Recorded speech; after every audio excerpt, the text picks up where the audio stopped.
Being a mum of 2 kids, I understand how stressful gaining new skills might be for both you and your kids. These skills are an important part of development, and we as parents want to make sure we are doing everything right. Today I want to share some of the exercises I do with my kids to teach them to write.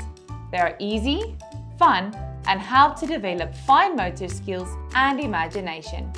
Be positive, creative, and encouraging. You'll enjoy the process as much as your kids do. The first technique is called the squishy bag or sensory bag technique. Kids will love making these.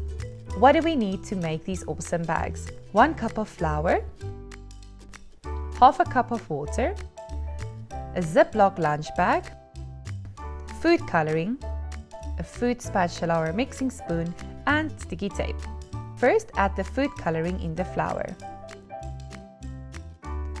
Then we pour in the water and we mix it all together. When we're all done, we open the Ziploc bag and we pour the mixture inside. And make sure to close it. After you closed your sensory bag, take some sticky tape. We're going to close it at the top. We just want to make sure that none of the mixture comes out. There we have our squishy sensory lunch bag. You can draw using fingers, a paintbrush, or cotton buds. I'd recommend starting with fingers for a sensory experience. First, I'll show an example and draw lines, circles, and zigzags on the bag. Perfect! Now let your kid try. Ask which finger they want to draw with. Hold their finger. Using the index finger is more comfortable for children. Have them move their finger around on the squishy bag and experience how much fun it is. Now we can try the same thing with a paintbrush. Most probably once you give it to your kid, they will grab it with their palm. This isn't a very comfortable way to hold it. Show them how to hold the paintbrush.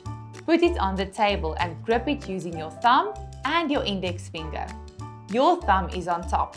Now roll the paintbrush between your thumb and your index finger. Good.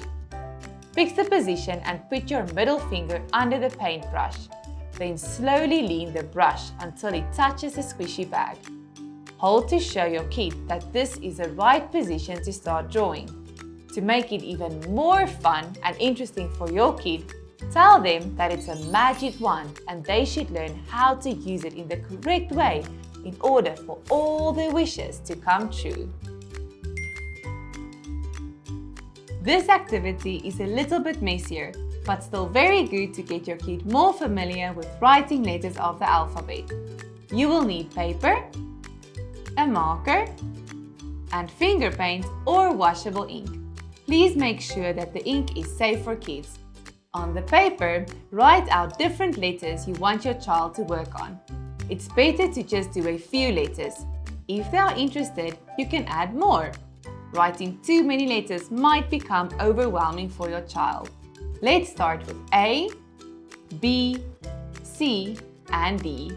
Next, show your kid how to dip their finger into the ink and use it to follow the lines dot by dot. Encourage your kid to do the activity on their own.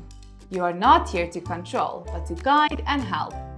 Tell them they can use any color they want. You can count the dots your kid is drawing or sing the alphabet song. Don't forget, before starting a new letter, to name it and make sure your kid repeats. Thus, they perceive how it's pronounced and what it looks like. Repeat the same letters the next day. Once you are sure your kid memorized these letters, ask them to draw on their own. If they find it difficult, don't push them. Let them know that it's okay.